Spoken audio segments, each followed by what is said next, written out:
එතකොට ඉස්ලාමයේ කුඩා දරුවනුත් උපවාසය රකින්න ඕනි කියන එක අනිවාර්යයිද?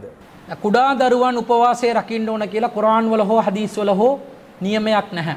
සාමාන්‍ය අපි සලාතය සඳහා කුඩා කල සිටම දරුවන්ට පුරුදු පුහුණු කරනවා වගේ උපවාසයත් කුඩා කල සිටම පුරුදු පුහුණු කරන්නට පුළුවන්. නමුත් ඔවුන් මත බලගන්වල අනිවාර්යයෙන්ම සිද්ධ කරන්නට හොඳ නැහැ. ඔවුන් පොඩි අය ඔවුන්ට ඒක අනිවාර්යයෙන්ම වෙලා නැහැ. සාමාන්‍යයෙන් ඉස්ලාම් වල වත්පිළිවෙත් අනිවාර්ය වන්නේ හොඳ නරක තේරුම් ගැනීමේ වයසට එළඹෙනකොට. ඒ වයස එක එක පළාත් වලට අනුව වෙනස් වන්නට පුළුවන්.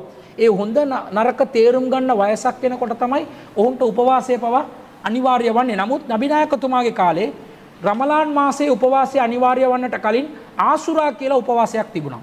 ඒ ආසුරා උපවාසය සඳහා නබි මිත්‍රවරු තමන්ගේ කුඩා දරුවන්ව ෆකුන්නා නසූමුහු බාදු නබි නායකතුමාණන්ගේ කාලේ අපි උපවාසය රැක්කා වනු සව්විමු සිබියානනා අපිත් උපවාසය රැක්ක අපගේ කුඩා දරුවන්වත් උපවාසය රකින්නට සැලැස්සුවා.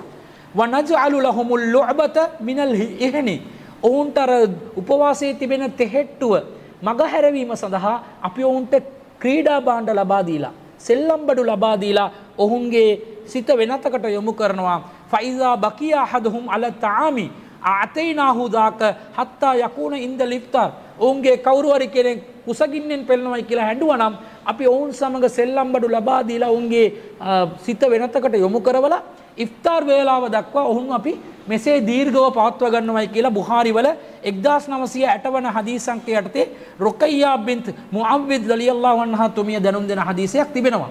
නමුත් මේක අනිවාර්ය නැහැ. කැමති කෙනෙක් එහෙම කරන්නට පුළුවන්, පුරුදු පුහුණු කරන්නට පුළුවන්.